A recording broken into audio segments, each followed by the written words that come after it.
करें या दक्षिणी भारत की बात करें, मतलब प्रायद्वीपीय भारत की बात करें, या फिर ऐसी नदियाँ जो बंगाल की खाड़ी में गिरती हैं और अरब सागर में गिरती हैं, उन सभी नदियों को मैंने 5 अलग अलग पार्ट में बढ़ाया। 5 वीडियो अलग अलग बना करके 5 पार्ट में भारत की नदियों के बारे में एक अध्ययन प्रस्तुत किया था आप लोगों के सामने। और उसके बाद आज बीच में कुछ कारणवश क्लासेस नहीं चल पाई थी। अब आज हम लोग भारत की पर्वतों के बारे में बात करेंगे। भारत में जो भी कुछ प्रमुख पर्वत श्रेणियाँ या पर्वत चोटी हैं जो भारत में स्थित है, जो भारत के ये किसी भी एग्जाम के पॉइंट ऑफ व्यू से इम्पॉर्टेंट हैं और एग्जाम में पूछे भी जाते हैं। और वैसे भी हम लोग जब अपने भारत में रहते हैं तो हम लोगों की भी ये एक कर्तव्य बनता है कि हम लोग अपने भारत में स्थित जो विभिन्न पर्वत श्रेणियाँ या पर्वत चोटी हैं उनके बारे में हम लोग जानें। और तो चलिए आज हम लोग पढ़ते हैं भारत की प्रमुख जो पर्वत श्रेणियाँ या पर्वत चोटियाँ हैं। यहाँ पर भारत का मैप बनाया गया है और हम लोग जब कभी भी पर्वत श्रेणी या पर्वत चोटी की बात करते हैं तो हम लोगों के दिमाग में एक बात तुरंत आती है, हिमालय पर्वत श्रेणी की बात। हिमालय पर्वत श्रेणी की बात तुरंत जब हम लोगों के सामने आती है तो हिमालय के बारे में थोड़ा ज़्यादा अध्ययन करना, गहन अध्ययन करना ज़्यादा जरूरी है कि जो हिमालय पर्वत श्रेणी है उस पर कौन कौन सी पर्वत चोटी स्थित है या फिर उसका विस्तार किन किन राज्यों में है, इसके बारे में हम लोग नेक्स्ट वीडियो में देखेंगे। लेकिन अभी हम लोग सामान्यतः देखेंगे जो हिमालय पर्वत श्रेणी है उसका विस्तार कितना है, लगभग कितने दूरी तक पाया जाता है और उस पर स्थित कौन सी सबसे ऊंची चोटी है, इन सब के बारे में हम लोग गहन अध्ययन मतलब देखेंगे कौन कौन से ऐसे पर्वत चोटी या पर्वत श्रेणी है। और वैसे ही दक्षिणी भारत में स्थित कौन सी पर्वत चोटी है, कौन कहाँ स्थित है, किस राज्य में स्थित है, इसके बारे में अध्ययन करेंगे। सबसे पहले जब हम लोग पर्वत की बात करते हैं तो जैसे ही पर्वत की बात करते हैं हम लोग तो हम लोग के सामने मतलब दिमाग में एक इमेज बनता है, पर्वत का मतलब ऊंचा वाला भाग।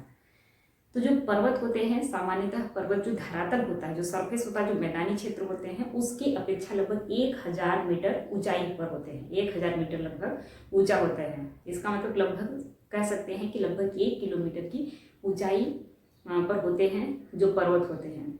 और जो इसका ढाल होता है, ढाल तीव्र होता है, मतलब ऐसे समझिए कि ये ढाल इसका मंद ढाल हो गया। अगर तीव्र ढाल की बात करें इसका मतलब कि अगर इसको ऐसे कर दे तो ये तीव्र ढाल होगा। तो जो पर्वत होते हैं तीव्र ढाल वाले होते हैं। जो इसका शिखर होता है ये संकुचित होता है, मतलब जो पर्वत होते हैं उनका जो शिखर जो ऊंचाई वाला जो भाग होता है सबसे ऊपर वाला वो बहुत ज़्यादा फैला नहीं होता है, क्योंकि बहुत ज़्यादा फैला होगा तो उसे पठारी क्षेत्र कहलाता है वो। तो इसलिए बहुत ज़्यादा ऊंचा नहीं होता बल्कि संकुचित होता है, कम ही दूरी में विस्तृत होता है उसका जो शिखर होता है। तो उसे पर्वत की श्रेणी में रखा जाता है, उसे पर्वत कहा जाता है। तो अगर कि हम लोग भारत के जब पर्वत की बात करें तो जैसे सबसे पहले ये इंडिया का मैप बना हुआ है। इस इंडिया के मैप में यहाँ पर बृहद हिमालय को दिखाया गया है। जो बृहद हिमालय है ये यहाँ से लेकर के यहाँ पर जो सामान्यतः हम लोग अभी बृहद हिमालय के बारे में जो अध्ययन करते हैं उसमें हम लोग मानते हैं कि ये यहाँ पूरब में अरुणाचल प्रदेश के पास से लेकर के और यहाँ पर लद्दाख जो कि भारत का केंद्र शासित प्रदेश है यहाँ तक इसका विस्तार है। लेकिन यहाँ से जो हिमालय पर्वत श्रेणी है इसका घुमाव दक्षिण घूम जाता है। यहाँ से ये घूम जाती है दक्षिण की तरफ जो कि अंडमान निकोबार द्वीप समूह तक आती है। बाद में पानी भर जाने की वजह से उसमें पानी भर गया था जिस वजह से अंडमान निकोबार द्वीप समूह में जो भी द्वीप ऊपर दिखते हैं वो वहाँ पर आज भी उसका विस्तार दिखता है। तो जो हिमालय पर्वत श्रेणी है इसकी एक लंबाई की बात करें तो सामान्यतः इसकी लंबाई यहाँ पर लद्दाख के पास एक पर्वत चोटी है, नंगा पर्वत चोटी। नंगा पर्वत चोटी जिसकी ऊंचाई है 8124 मीटर। 8124 मीटर यहाँ से लेकर के हिमालय की लंबाई यहाँ तक विस्तृत है। सिर्फ लंबाई की बात करें क्योंकि यहाँ से उस पर हिमालय दक्षिण की तरफ घूम जाती है। नामचा बरवा अरुणाचल प्रदेश में एक पर्वत श्रेणी है, पर्वत चोटी है जहाँ से कि हिमालय दक्षिण की तरफ घूम जाती है। तो ये जो नामचा बरवा जो पर्वत चोटी है इसकी जो ऊंचाई है 7756 मीटर है। 7756 मीटर। इसका मतलब नंगा पर्वत चोटी से लेकर के नामचा बरवा पर्वत चोटी तक जो हिमालय की लंबाई है लगभग 2400 किलोमीटर है, लगभग 2400 किलोमीटर है। और हिमालय की अगर ऊंचाई की बात करें तो इसकी औसत ऊंचाई कितनी है तो उसकी औसत ऊंचाई लगभग 6000 मीटर है। और अगर कि हिमालय के श्रेणियों की विभिन्न श्रेणियों की बात करें, जैसे हिमालय श्रेणी, सबसे पहले जो हिमालय श्रेणी शब्द आया है इसका मतलब ये होता है कि ऐसी विभिन्न जो मतलब पर्वतें, ऐसी पर्वत जिनकी उत्पत्ति एक ही काल में होती है उसे पर्वत श्रेणी के तहत रखा जाता है, उसे पर्वत श्रेणी कहते हैं और विस्तृत रूप में फैला होता है दूर तक, उसे पर्वत श्रेणी कहते हैं। और इसमें विभिन्न पर्वत चोटियां स्थित हैं। अब पर्वत श्रेणी और पर्वत चोटी क्या है? पर्वत श्रेणी समझ लीजिए ऊंचा वाला भाग की पर्वत श्रेणी हो गया। इस पर अगर कहीं कोई एक ऊंचा सा अगर कोई पार्ट है, मतलब कोई ऊंचा पर्वतीय क्षेत्र है, पर्वतीय से कोई है, उसे चोटी कहते हैं, ये चोटी हो जाता है। और जैसे कि ऐसे यहाँ पे समझ जैसे पर्वत श्रेणी का मतलब एक पर्वत श्रेणी हो गया जो कि दूर तक विस्तृत है। लेकिन पर्वत चोटी की बात करें तो इसी पर्वत श्रेणी पर ही, ये पर्वत श्रेणी हो गया जो कि सामान्य धरातल मतलब आसपास के धरातल की अपेक्षा ऊंचा है, और इस पर एक चोटी है यहाँ पर, जैसे मान लीजिए चोटी हो गया, इसकी ऊंचाई कुछ मीटर या किलोमीटर हो सकता है, तो ये एक चोटी हो जाएगा। ये पर्वत श्रेणी हो गया, यहाँ तक विस्तृत है, और इस पर पर्वत चोटी हो गया ये, तो ये पर्वत चोटी से कहते हैं। तो जो हिमालय पर्वत श्रेणी है, हिमालय पर्वत श्रेणी को उसमें मुख्यतः इसकी विभिन्न पार्ट हैं, मतलब इसे मुख्यतः 3 पार्ट में बांटा जाता है। लेकिन तो जो चौथा पार्ट है उसे जो वाह हिमालय, ट्रांस हिमालय सबसे ऊपर का, इसे भी हिमालय का ही पार्ट माना जाता है। इस तरह से हिमालय 4 भागों में विभक्त है, मतलब 4 पार्ट में डिवाइड है। सबसे ऊपर आता है ट्रांस हिमालय, उसके बाद आता है बृहद हिमालय। बृहद हिमालय है जो कि इसका विस्तार सबसे ज़्यादा है, सबसे लंबा है ये बृहद हिमालय। और उसका मध्य हिमालय या लघु हिमालय, इसे मध्य हिमालय या लघु हिमालय कहते हैं। और उसके नीचे आते हैं, ये है शिवालिक हिमालय या वाही हिमालय।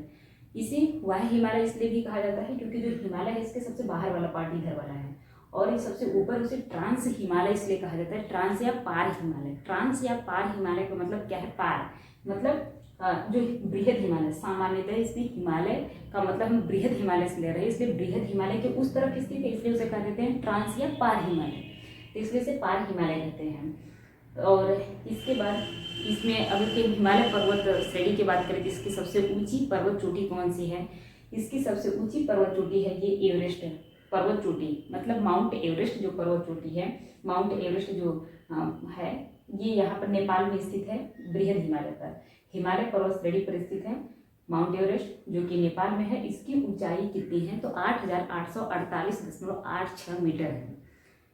और उसके बाद ये हिमालय पर्वत की सबसे ऊंची पर्वत चोटी है जो कि विश्व की भी सबसे ऊंची पर्वत चोटी मानी जाती है, एवरेस्ट पर्वत चोटी, और ये नेपाल देश में स्थित है, तो ये भारत का तो होगा नहीं। अगर कहीं हम बात करें कि भारत की सबसे ऊंची पर्वत चोटी कौन सी है, तो भारत की सबसे ऊंची पर्वत चोटी यहाँ पर है, ये ट्रांस हिमालय वाले में स्थित है, ट्रांस हिमालय वाले पार्ट में स्थित है यहाँ पर गार्डविन ऑस्ट्रेलिया K2।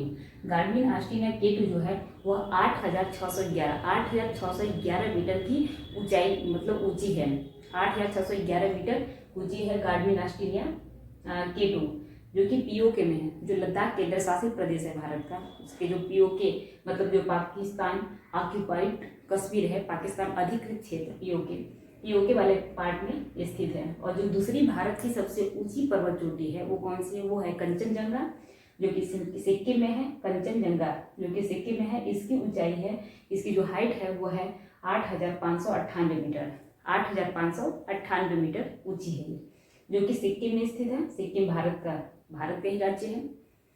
तो और अगर कहीं जो तीसरी पर्वत चोटी की बात करें कि भारत की तीसरी सबसे ऊंची पर्वत चोटी कौन सी है, तो वो हो जाएगी नंदा देवी जो कि उत्तराखंड में, यहाँ पर नंदा देवी उत्तराखंड में जो कि 7,816 मीटर ऊंची है, 7,816 मीटर ऊंची है, उत्तराखंड राज्य में है जो कि भारत का एक राज्य है। तो इस तरह भारत की सबसे ऊंची पर्वत चोटी तो गार्डविन ऑस्ट्रेलिया K2, दूसरी सबसे ऊंची चोटी कंचनजंगा हो गया जो कि सिक्किम में है। तीसरी भारत की सबसे ऊंची पर्वत चोटी की बात करें तो नंदा देवी हो जाएगा जो कि उत्तराखंड में स्थित है, 7,816 मीटर। इस तरह से ये भारत में स्थित मतलब भारत की 3 सबसे ऊंची पर्वत चोटियां हैं। उसके बाद बात करें यहाँ पर देखते हैं जैसे हिमालय जो पर्वत श्रेणी है, जो हिमालय है यहाँ से इसके बाद दक्षिण की तरफ घूम रही है। दक्षिण की तरफ घूमने के बाद इसका अंडमान, यहाँ पर अंडमान निकोबार द्वीप समूह है, तो अंडमान निकोबार द्वीप समूह तक इसका विस्तार पाया जाता है।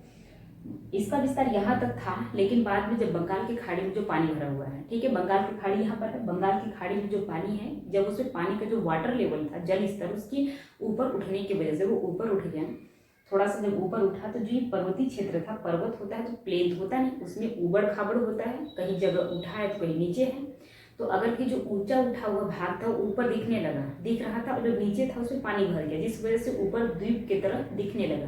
और द्वीप उसे कहते हैं ऐसा स्थलीय भाग या स्थल भाग का ऐसा स्थल भाग जो कि चारों तरफ से जल से घिरा, उसे द्वीप कहते हैं। तो यहाँ पर छोटे छोटे अनेक द्वीप पाए जाते हैं, जो कि समूह में पाए जाते हैं, इसलिए इसे अंडमान निकोबार द्वीप समूह कहा जाता है, क्योंकि जो द्वीप है वो पूरे एक समूह में पाए जाते हैं, बहुत ज्यादा द्वीप। ये पूरा मतलब कह सकते हैं अंडमान निकोबार द्वीप समूह जो है वो हिमालय पर्वत श्रेणी का ही विस्तार है।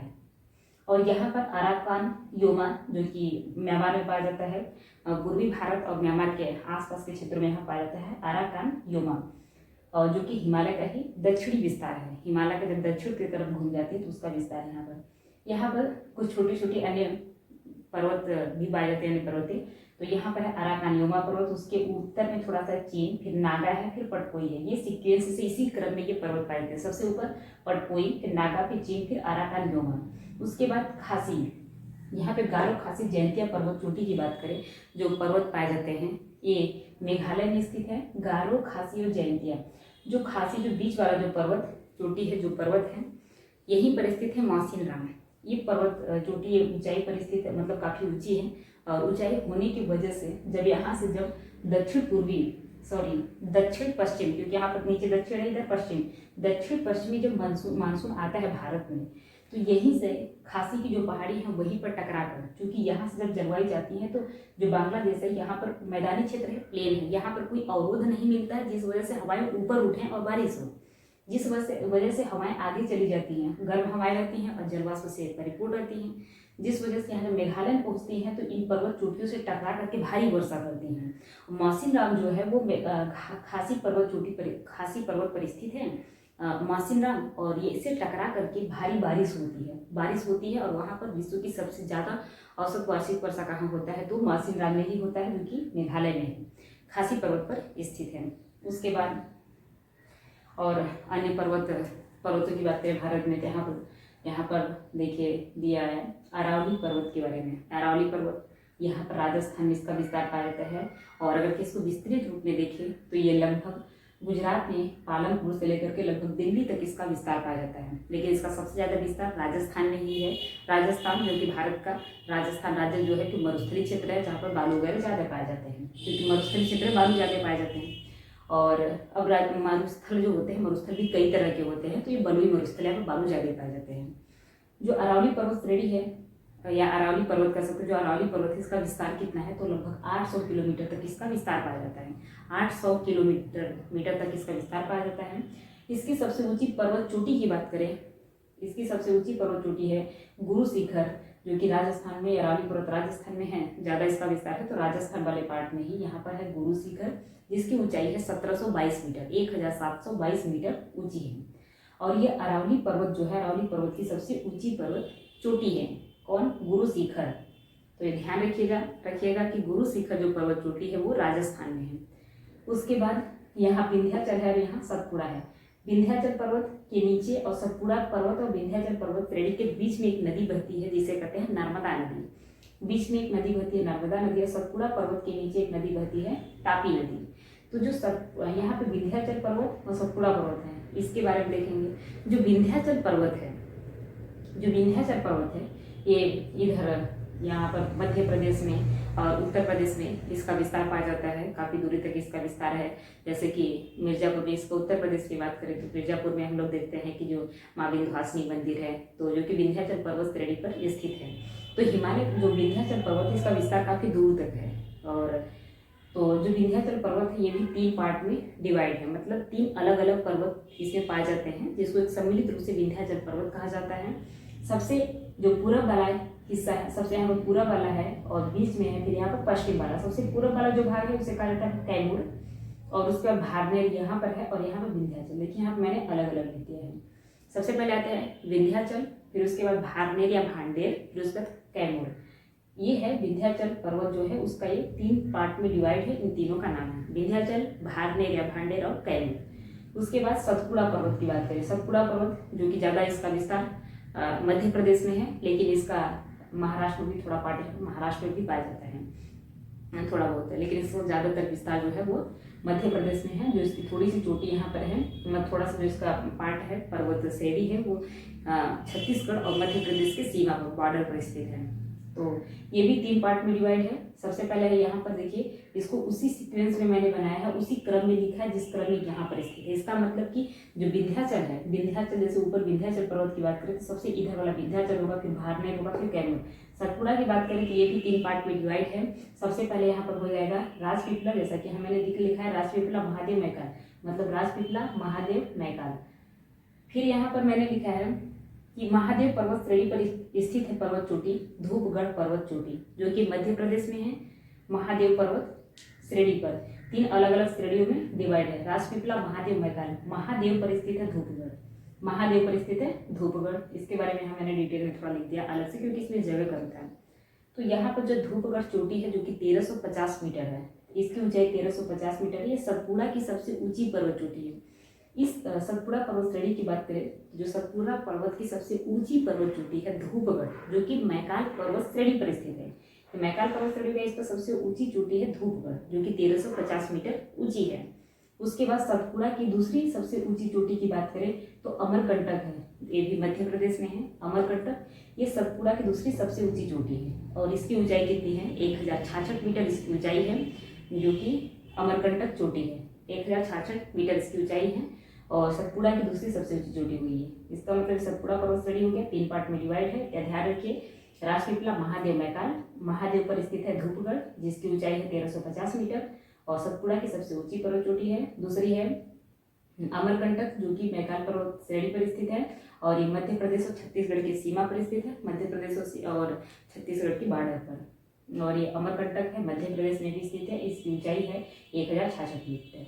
उसके बाद बात करते हैं अब कुछ प्रायद्वीपीय भारत या दक्षिण भारत की पर्वतों के बारे में। तो यहाँ पर एक सबसे पहले इसको देख लीजिए, उड़ीसा में एक है मलयगिरी। मलयगिरी पर्वत है जो कि उड़ीसा में है, क्योंकि कौन सी पर्वत चोटी कहाँ पर पाई जाती है इसका लोकेशन जाना बहुत ही जरूरी है, क्योंकि एग्जाम में डायरेक्टली पूछ लिया जाता है मिलान करने के लिए कि कौन सी पर्वत चोटी किस राज्य में स्थित है या फिर कहाँ है, दक्षिण भारत में है, उत्तर भारत में है। तो इस वजह से इसका लोकेशन जाना बहुत ही जरूरी है। कालसुबाई पर्वत जो है, कालसुबाई पर्वत ये 1646 मीटर ऊंची है, ये महाराष्ट्र में है। कालसुबाई 1646 मीटर ऊंची है, महाराष्ट्र में है। दूसरी उसके नीचे महाबलेश्वर, महाबलेश्वर महाराष्ट्र में है, इसकी ऊंचाई है 1438 मीटर। महाबलेश्वर जिसकी ऊंचाई 1438 मीटर है, ये भी महाराष्ट्र में, मतलब कालसुबाई और महाबलेश्वर दोनों महाराष्ट्र में हो गए। और उसके बाद कुद्रेमुख की बात करें, कुद्रेमुख जो पर्वत है ये कर्नाटक में स्थित है, कुद्रेमुख कर्नाटक में है। फिर उसके बाद दक्षिण भारत की कुछ बहुत ही महत्वपूर्ण यहाँ पर पर्वत चोटी के बारे में हम लोग जानेंगे। सबसे पहले यहाँ पर डोडा बेट्टा, देखिए श्रेणी यहाँ पर विस्तृत है, नीलगिरी पर्वत श्रेणी जो कि केरल में और तमिलनाडु में पाया जाता है। और यहाँ पर इसके उत्तर में यहाँ कर्नाटक हो गया, इधर केरल और उधर तमिलनाडु। तो केरल और तमिलनाडु में इसका विस्तार है, नीलगिरी पर्वत श्रेणी है, मतलब काफी दूरी तक विस्तृत है। नीलगिरी पर्वत पर ही एक पर्वत चोटी है डोडा बेट्टा, डोडा बेट्टा है जिसकी ऊंचाई है 2636 मीटर और ये दक्षिण भारत की दूसरी सबसे ऊंची चोटी है। और दक्षिण भारत की सबसे ऊंची चोटी कौन सी है उसकी बात करें, ये है अनाईमुडी, जो कि तमिलनाडु और केरल के बॉर्डर पर स्थित है। ज़्यादातर इसका जो पार्ट है वो है केरल में ही आता है, लेकिन ये तमिलनाडु और केरल के बॉर्डर पर स्थित है। क्योंकि पर्वत जो होता है कोई छोटा सा तो है नहीं कि कोई एक जगह है छोटा सा कि हाँ एक पेड़ जैसा है कि हाँ एक पेड़ लगा दिया गया है, एक केरल में होगा या तमिलनाडु में। जो पर्वतें होती हैं काफ़ी दूर तक विस्तृत होती हैं, जिस वजह से उसका अगर कहीं किसी भी राज्य के बीच में है तब तो उसका एग्जैक्ट लोकेशन बता पाना सही होता है। लेकिन अगर कहीं किसी बॉर्डर पर है, किसी मतलब सीमा के आसपास, दो राज्यों की सीमा के आसपास कोई पर्वत स्थित है तो उसका मतलब किस राज्य पर का है ये, किस राज्य में स्थित है एग्जैक्टली उसका लोकेशन बता पाना बहुत मुश्किल होता है। इसलिए जो अनाईमुडी है ये तमिलनाडु और केरल के सीमा पर स्थित है, लेकिन इसका ज़्यादातर जो पार्ट है भाग इसका जो स्थित है वो केरल में है। इसकी ऊंचाई है 2696 मीटर, जो कि दक्षिण भारत की सबसे ऊंची पर्वत चोटी है। मतलब अनाईमुडी दक्षिण भारत की सबसे ऊंची पर्वत चोटी है, जबकि जो डोडा बेट्टा था, डोडा बेट्टा दक्षिण भारत की दूसरी सबसे ऊंची चोटी है। और उसके बाद उसके नीचे है अगस्त मलाई, ये तमिलनाडु, ये भी तमिलनाडु और केरल की सीमा पर स्थित है। इसकी ऊंचाई है 1866 मीटर, 1866 मीटर इसकी ऊंचाई है।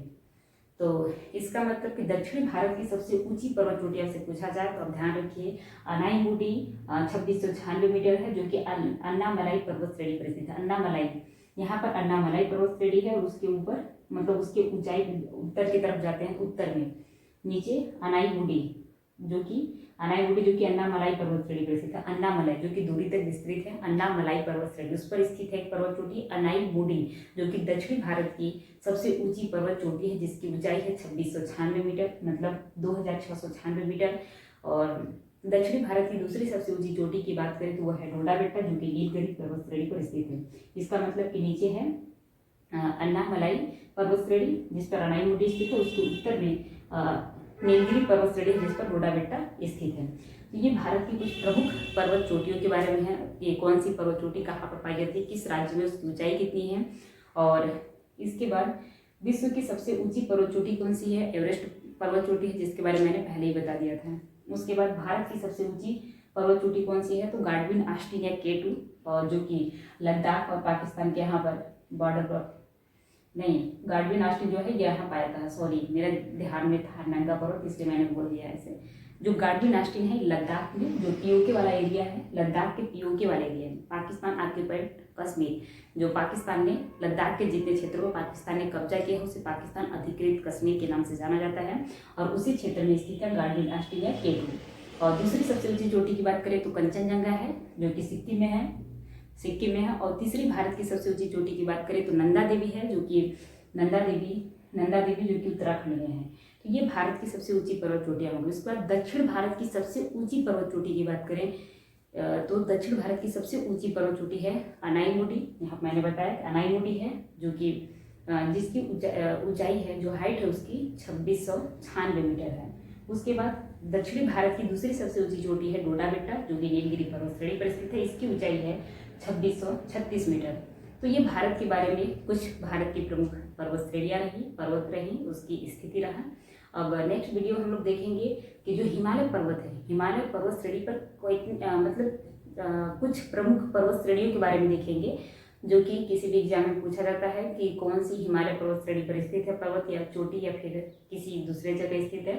इसलिए हम लोग हिमालय पर्वत श्रेणी की कुछ प्रमुख पर्वत चोटियों की बात करेंगे नेक्स्ट वीडियो में। मिलते हैं फिर नेक्स्ट वीडियो में, तब तक के लिए बाय बाय।